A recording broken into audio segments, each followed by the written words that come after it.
G'day.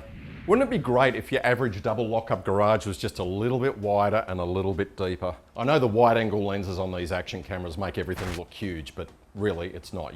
You know, it'd be nice to have a little bit more room around your car when it's in the garage.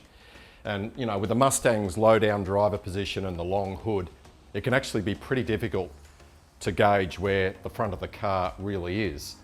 I mean, you know, this is a car that really needs a front parking camera. And that's exactly why I've fitted some of these in my garage. Wheel stoppers. We're all familiar with these. We see them in our local shopping centres. They allow you to come up nice and slow, and they give you that nice physical cue when to stop. So there's no more guesswork. And these are really going to help with the second garage aid I have in store. But more about that in just a minute.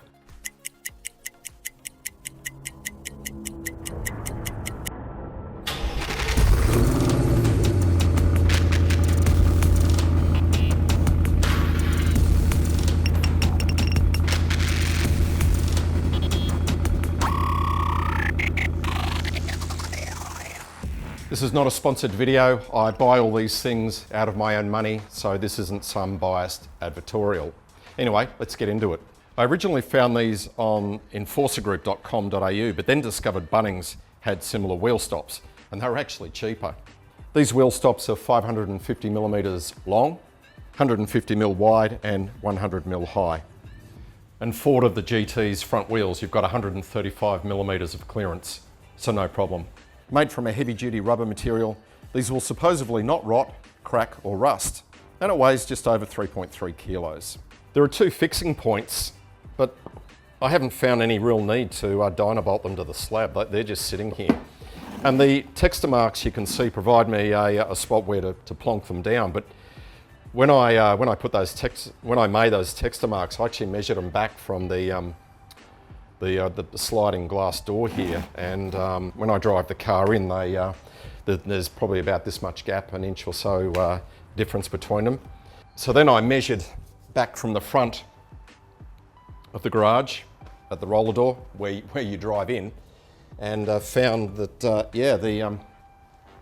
that sliding door that the builder put in, it wasn't square on to the front of the garage. So if you're going to mark your floor, mark it from the front of your garage and not the back.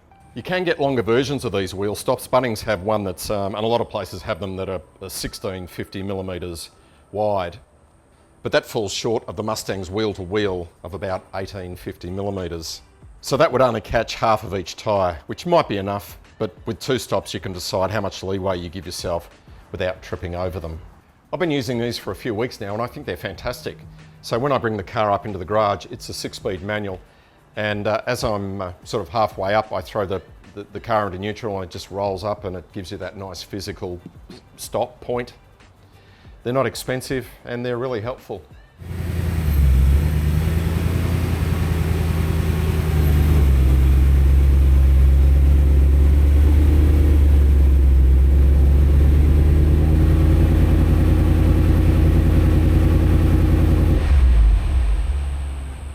Now that we've defined our stop position, the next thing that was bugging me was getting out and chipping the car door.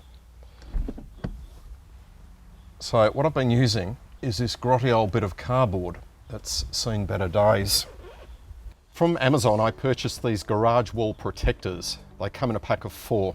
They're EVA foam, 30 centimeters long by 10 centimeters wide and 3.3 centimeters thick. On the rear, they have an adhesive backing, and on the front they have a laminated felt surface. First thing to do once you're in your actual stop position is get rid of this bloody cardboard. And I'm just going to do the obvious thing. I'm just going to carefully mark where the impact point would be. So about there. Like so. And because we always have some spray and wipe and a microfiber towel in our car. Don't double honk. It double honked. I hate that. I'm just going to, I seriously hate that. That's got to stop. I'm going to wipe the wall over with spray and wipe. It may seem a bit stupid that I've marked it then wiped it, but you do see where the pencil mark still is. Just going to give myself some extra leeway around that. And while I can still see it. Do not double honk.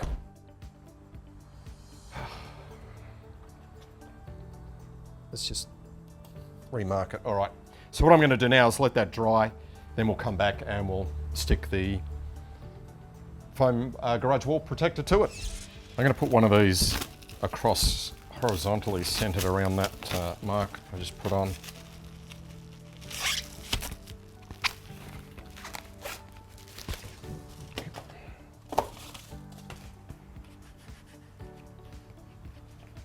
So it'll go about there. Just open the door.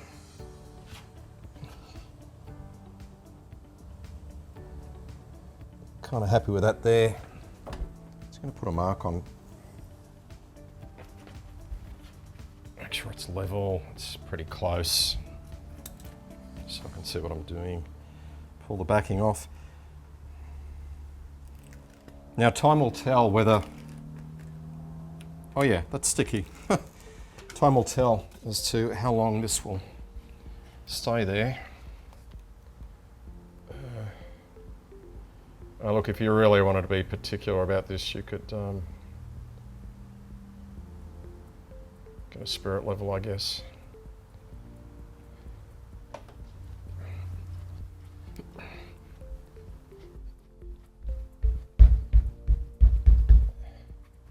Yeah, it's stuck pretty well. So when I open the door,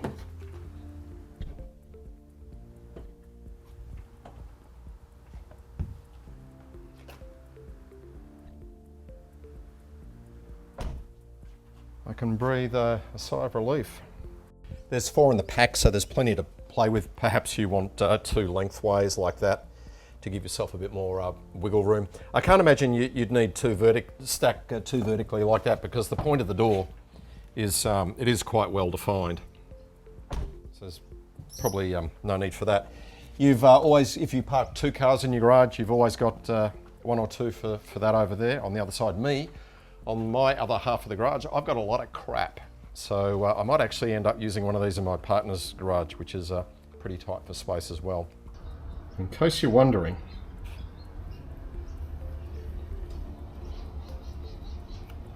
a few little simple, inexpensive things to make parking in your garage less stressful. Thank you for watching, and I'll see you, or rather you'll see me, in the next one. Cheers. Boo! Boo! That was the worst thing I ever heard. It was terrible. Horrendous. Well, it wasn't that bad. Oh, yeah? Well, there were parts of it I liked. Yeah, I liked a lot of it. Yeah, it was good. It was great. It's wonderful. Oh, bravo. More.